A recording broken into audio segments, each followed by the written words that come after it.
بسم اللہ الرحمن الرحیم۔ اللہ تبارک تعالیٰ کے نام سے شروع جو بڑا مہربان اور نہایت رحم کرنے والا ہے۔ دوستو، کیا آپ جانتے ہیں کہ اگر آپ دنیا کے کسی بھی کونے میں چلے جائیں اور آپ اپنے آپ کو جتنا مرضی اکیلا رکھیں، لیکن اس کے باوجود ایک ایسی خوفناک مخلوق ہوتی ہے جو ہر وقت آپ کے ساتھ رہتی ہے اور آپ کے ہر اچھے یا برے فعل کے بارے میں یہ جانتی ہے۔ دوستو، اس مخلوق کی سب سے خوفناک بات یہ ہے کہ یہ مخلوق نہ صرف آپ کے ساتھ ہوتی ہے بلکہ یہ مخلوق آپ کے جیسے چہرہ بھی رکھتی ہے۔ اس کا چہرہ آپ کے چہرے جیسا ہوتا ہے، جس کے ہاتھ، پاؤں اور جسامت سب آپ کے جیسی ہوتی ہے۔ اس بات کو یوں سمجھ لیں کہ یہ مخلوق آپ کی ہم شکل ہوتی ہے، یہاں تک کہ اس کی آواز بھی بالکل آپ کی آواز جیسی ہوتی ہے۔ دوستو، آج کی اس منفرد ویڈیو میں ہم آپ کو بتائیں گے کہ ہر انسان کے ساتھ پیدا ہونے سے لے کر مرنے تک رہنے والی یہ ہم شکل مخلوق کون ہے، اور کیا یہ ہر پیدا ہونے والے انسان کے ساتھ پیدا ہوتی ہے، اور یہ مخلوق کس وجہ سے ہر وقت انسانوں کے ساتھ رہتی ہے، اور یہ انسانوں سے کون کون سے خوفناک کام کرواتے ہیں، اور مرنے کے بعد یہ مخلوق کہاں چلی جاتی ہے۔ دوستو، ان تمام تر سوالات کے جوابات قرآن و حدیث کی روشنی میں ہم آج کی اس ویڈیو میں آپ کو بتائیں گے، لہٰذا آپ سے گزارش ہے کہ ہماری اس ویڈیو کو اینڈ تک ضرور دیکھیے گا۔ دوستو، اللہ تبارک تعالیٰ نے اس کائنات کے اندر بے شمار مخلوقات کو پیدا کیا،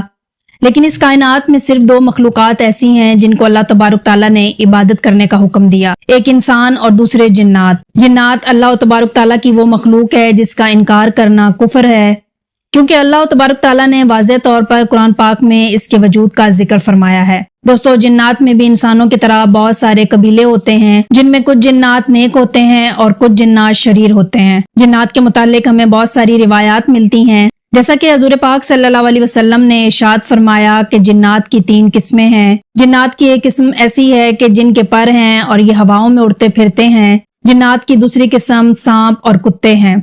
اس قسم میں پائے جانے والے جنات کی شکلیں سانپ اور کتوں جیسی ہوتی ہیں۔ اور جنات کی تیسری قسم آباد ہونے والے اور کوچ کرنے والے جنات ہیں، جو انسانوں کی طرح رہتے ہیں اور انسانوں کی طرح ایک جگہ سے دوسری جگہ پر منتقل ہو جاتے ہیں۔ دوستو، جنات کی انہی اقسام میں سے ایک قسم قارین بھی ہے، اور یہ جنات کی ایسی خوفناک قسم ہے کہ جو ہر پیدا ہونے والے انسان کے ساتھ پیدا ہوتی ہے، اس کو قارین کہا جاتا ہے۔ جب کوئی بھی انسان پیدا ہوتا ہے تو اس کے ساتھ ایک ہمزاد بھی پیدا ہوتا ہے جو اس کا ہم شکل ہوتا ہے، اور یہ ساری زندگی اس انسان کے ساتھ رہتا ہے۔ اس پیدا ہونے والے ہمزاد کی شکل و صورت اور آواز بالکل اسی شخص جیسی ہوتی ہے جس کے ساتھ یہ پیدا ہوتا ہے، اور یہ انسان کے پیدا ہونے سے لے کر مرنے تک اس کے ساتھ رہتا ہے۔ حضرت عبداللہ بن مسعود رضی اللہ تعالیٰ عنہ سے روایت ہے کہ حضور پاک صلی اللہ علیہ وسلم نے ارشاد فرمایا کہ تم میں سے کوئی شخص بھی ایسا نہیں کہ جس کے ساتھ ایک جن کو ساتھی نہ بنایا گیا ہو، یعنی ایک جن اس کا ہمزاد نہ ہو۔ اس پر صحابہ کرام نے حضور پاک صلی اللہ علیہ وسلم کی بارگاہ میں عرض کی کہ یا رسول اللہ صلی اللہ علیہ وسلم، کیا یہ ہمزاد آپ کے ساتھ بھی ہے؟ تو حضور پاک صلی اللہ علیہ وسلم نے ارشاد فرمایا کہ جی ہاں، لیکن اللہ تبارک تعالیٰ نے میری مدد فرمائی اور وہ مسلمان ہو گیا، لہٰذا وہ مجھ سے صرف نیکی کی ہی باتیں کرتا ہے۔ دوستو، اس پیدا ہونے والے ہمزاد کا کام ساری زندگی انسان کو بہکانا ہوتا ہے اور انسان کو فتنہ فساد میں مبتلا کرنا اور اس کے دل میں وسوسوں کو پیدا کرنا ہے، جیسا کہ دل میں مختلف قسم کے وسوسے ڈالنا یا غصے کے وقت انسان کو اکساتے رہنا کہ وہ غصے کی حالت میں کوئی ایسا کام کر لے جو اللہ تبارک تعالیٰ کی بارگاہ میں ناقابل معافی ہو اور جس کی وجہ سے یہ جہنم میں چلا جائے۔ یہ پیدا ہونے والا ہمزاد شیطانوں کی قسم میں سے ایک شیطان ہوتا ہے جو انسان کو برائی پر اکساتا ہے اور اچھے کاموں سے منع کرتا ہے۔ پیارے دوستو، اس ہمزاد کی خوفناک بات یہ ہے کہ جیسے جیسے آپ اس ہمزاد کی بات مانتے چلے جائیں گے اور برے کاموں کے اندر مبتلا ہوتے جائیں گے، ویسے ویسے یہ ہمزاد طاقتور ہوتا جائے گا اور آپ پر حاوی ہوتا جائے گا اور آپ کو برے کاموں کے اندر مبتلا کرتا جائے گا۔ یہ صرف انسان کے دلوں میں وسوسے ڈالتا ہے اور ان وسوسوں کے ذریعے انسان سے برے کام کرواتا ہے، لیکن جسمانی طور پر انسان سے کوئی بھی کام نہیں کروا سکتا۔ اسی وجہ سے اللہ تبارک تعالیٰ نے انسان کو یہ اختیار دیا ہے، چاہے تو وہ اچھے اعمال کر کے جنت میں چلا جائے اور چاہے شیطان کے وسوسوں میں آ کر برے اعمال کرے اور اللہ تبارک تعالیٰ کے عذاب کا مستحق قرار پائے۔ اچھے یا برے اعمال کرنا انسان کے اختیار میں ہے، جیسا کہ اللہ تبارک تعالیٰ قرآن پاک میں ارشاد فرماتا ہے کہ قیامت کے دن ہمزاد کہے گا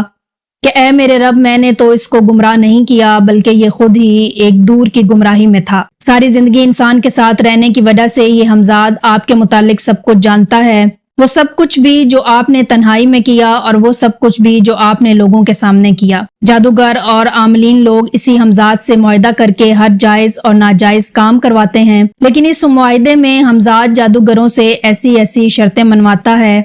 جس شرطوں پر عمل کر کے جادوگر شیطانوں کی پوجا کرتے ہیں اور نعوذ باللہ کفر و شرک میں مبتلا ہو کر کافر ہو جاتے ہیں اور کافر ہو کر ہی مرتے ہیں۔ یہی وجہ ہے کہ جادو کرنے والے اور کروانے والے کی کوئی دعا بھی قبول نہیں ہوتی۔ دوستو، ساری زندگی یہ ہمزاد انسان کو گناہوں کے اندر مبتلا کرتا ہے اور اس کی یہ کوشش ہوتی ہے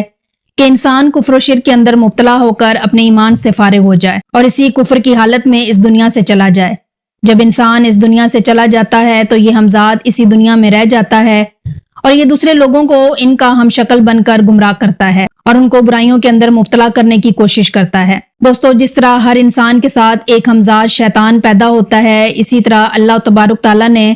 ہر انسان کے ساتھ ایک محافظ فرشتہ بھی پیدا کیا ہے۔ اگر انسان برے کام کرتا ہے تو یہ اس ہمزاد کی خوراک ہوتی ہے،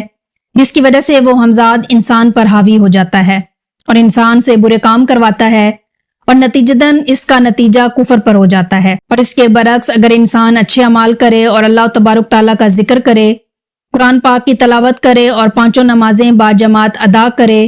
تو یہ تمام تر نیک اعمال اس فرشتے کی خوراک ہوتی ہیں، جس فرشتے کو اللہ تبارک تعالیٰ نے اس انسان کی حفاظت کے لیے پیدا فرمایا ہے۔ اس طرح جب اس محافظ فرشتے کو اس کی نورانی غذا ملتی ہے تو یہ فرشتہ طاقتور ہو جاتا ہے اور یہ فرشتہ اس انسان کو ہمزاد سے محفوظ رکھتا ہے اور اس کو نیک کام کرنے کی طرف ابھارتا ہے۔ بس یہ انسان کے اختیار میں ہے کہ وہ چاہے تو برے اعمال کر کے جہنم میں چلا جائے یا نیک اعمال کر کے جنت میں چلا جائے۔ اللہ تبارک تعالیٰ سے دعا ہے کہ اللہ تبارک تعالیٰ ہمیں نیک اعمال کرنے کی توفیق عطا فرمائے اور نفس و شیطان کے شر سے ہماری حفاظت فرمائے اور حضور پاک صلی اللہ علیہ وسلم کی محبت کے اندر جینا مرنا نصیب فرمائے۔ آمین۔